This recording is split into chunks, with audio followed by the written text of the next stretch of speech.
This has got to be the most succinct and power-packed guest host testimony I have received to date. Hey lady, welcome to the Postpartum on Purpose podcast. If we haven't met, my name is Annemarie. I'm wife to James and mom to 5 beautiful kids ages 10 and under, plus 1 miscarried baby. Here we see postpartum from birth all the way through baby's first year of life as a time of grit, growth, and grace. This is episode 97. What's up, lady? I hope you are well. I have a guest host testimony coming today, and I want to get to that quickly. But before that, let's jump in as we do with free things. If you've been around a minute, you know that free things is mental shorthand, a gentle reminder to myself as well as to you that there is always something to be grateful for, and that a beautiful, rich, meaningful life is available to every single one of us, no matter the size of our budget or our family. Free things this week. We're in the literary world primarily. I am going to be a reviewer of books for CatholicMom.com. And I got my first book in the mail for free last week. I read it and wrote it up. It's about an oncologist, a cancer doctor's reflections on finding Christ in the midst of the modern medical center in a hospital setting, and also his own journey of coming to faith from atheist and agnosticism at different points and ending up in the Catholic Church. It's a really beautiful reflection. That was my first book that came for free, and I've already got another one on the way. And then my mom sends me books from time to time that she hears about on Catholic radio. She thinks I should know about.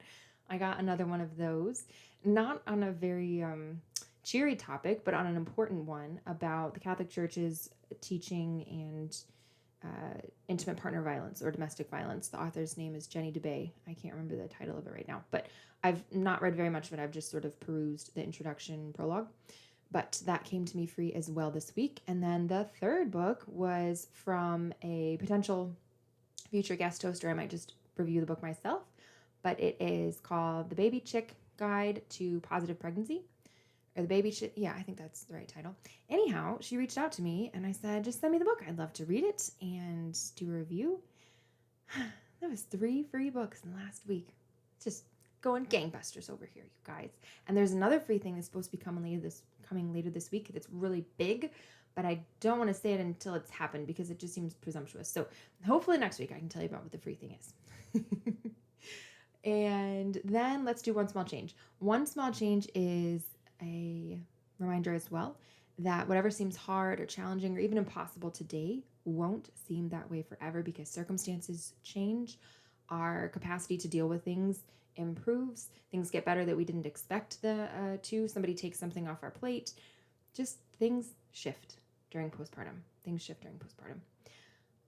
One small change can be a reflection of you or your baby, or one small change within your family. And from last week to this, homegirl is growing a new tooth, maybe even 2, but it's kind of hard to pry her mouth open when she's crying, which is when it strikes me, oh, she's probably teething. So she rejects all teething toys, just does not like them, prefers to cry. But she's got one new tooth coming in for sure on the bottom and maybe one on the other side as well.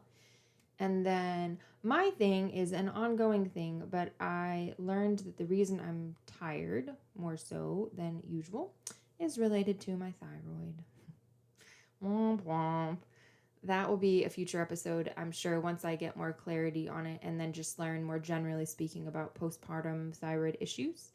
My understanding of this so far is that similarly to a postpartum OCD or even a gestational diabetes, postpartum may be something that exacerbates an underlying or a pre-existing issue. That's where I think things are headed with learning more about my thyroid, but it's going to be a while to figure things out. And because I experience a tendency to obsess about things or to compulsively try to find things out in order to control them, I'm actually reining things in and trying to go quite slowly in the amount of information I'm taking in and changes that I am making, trying to go slowly. Stay tuned on that one. All right, now on to our guest. I received an email from her PR firm or somebody from her team about her book, Mommy's Not an Octopus. It's a children's book, actually. And I thought, oh, that's a cute title. And it's a great reminder to kids that yeah, mommy can't do everything at once. But I asked her to record the story behind the book, like what drove it, what motivated her. And Jiminy Christmas, it is so short, but it is power packed. The amount of things that I wanted to just write down, stop, pause, wait a minute, that's really good. Oh, yep, that is what the stress of motherhood can feel like, right? That's what postpartum anxiety can feel like. Oh, yeah, that is how things can get stressful and how our responses to stress tend to fall on this person and not on these people. I am excited to share this with you. I think it's going to resonate with you, not every moment of your experience, hopefully, but some of the tougher moments and some of the things that can be part and parcel of the motherhood experience and then the growth through those things. Yeah, this is a good one, lady. You're in for a treat. If you're listening to this right now while rocking a crying baby, folding a mountain of laundry, or just maybe hiding in your pantry for 2 minutes apiece, I want you to take a deep breath because you're not alone, you're not broken, and your kids are beyond lucky you're theirs. Before I became a mom, I thought I knew what multitasking was.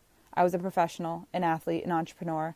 I was used to being in control, and then my daughters were born. Postpartum challenges for me didn't just look like sadness. It looked more like a frantic, overwhelming need to control the chaos. It was heavy postpartum anxiety and depression that sat on my chest, whispering that if I just moved faster, did a little bit more, and stayed awake a little bit longer, I could figure out how to keep the plate spinning, because who needs sleep anyways? But the truth is, the foundation of that anxiety started long before the chaos in my kitchen. It started with my oldest daughter's feeding challenges. I expected feeding my baby to be this beautiful, natural bonding experience. Instead, it became a battleground of stress, metrics, and tears. Every single feeding session was wrapped in a cloud of anxiety. Was she getting enough milk? Why was she crying? What's wrong now? What was I doing wrong? When your baby struggles to eat, it triggers something deeply primal within you. You feel like your one fundamental job as a mother is failing. I remember staring at the ounces in the bottle I pumped, or tracking minutes on a timer, my heart racing, feeling an overwhelming sense of dread. The depression crept in through those quiet, exhausting hours. It told me that my body and my intuition were broken. And while I was drowning in that internal pressure to just keep my baby fed, an external pressure started closing in. When you have a baby, suddenly everyone wants a piece of your joy. And because I was a chronic people pleaser, I thought it was my job to hand it to them. I felt this constant suffocating pressure to make everyone else in my life happy based on their perceived needs to see the baby when they wanted to. Extended family, friends, well-wishers, everyone wanted their moment, their photo, their visit, you name it. And instead of protecting my own peace and healing, I was managing everyone else's expectations. I was running on zero sleep, struggling to feed my daughter, wrestling with a dark cloud of postpartum depression, and yet I was still playing the perfect hostess. I was coordinating schedules, tidying the house for visitors, and smiling through the pain because I didn't want anyone else to feel left out or offended. I was setting my own boundaries on fire just to keep everyone else's alive. And you know who felt the brunt of that the most? Was the person holding my hand through it all, my husband. We went through a massive shift when we had our first kid. Before kids, we were a team. It was easy. We had this great dynamic and it worked great. Postpartum anxiety changes the air in the room. I was so hyper-focused on controlling everything, so consumed by the feeding struggles, and so depleted by trying to please everyone outside of our walls that I had nothing left for those under my own roof. Our relationship dynamic started to morph under the stress. We weren't just partners anymore. We felt like two passing ships. I would snap at him because my anxiety made me feel like I was the only one who could do things quote-unquote right. He would try to help, but then I'd push him away, and then only to resent him a minute later for not helping enough. It's a lonely and vicious cycle when the relationship that used to be your safe harbor suddenly feels caught in the same storm.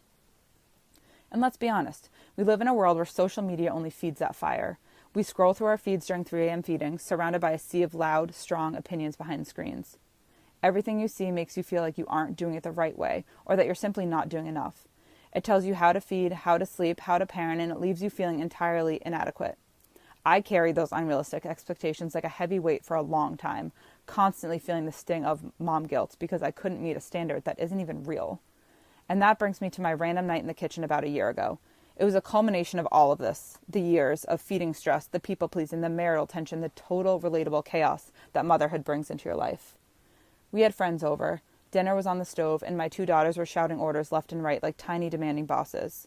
I was scrambling, feeling that familiar postpartum pressure rising up in my chest. I was trying to be everything to everyone in that room. My husband, who's the absolute comedian in our relationship and always knows exactly how to break the tension, looked at the girls, looked at me and said, "Girls, Mommy only has 2 hands. She's not an octopus." The room went quiet for a second. He paused, looked directly at me again, and said, "Wow, that would be a great title for a children's book." We laughed, but that moment stayed with me. It was a massive light bulb moment for me.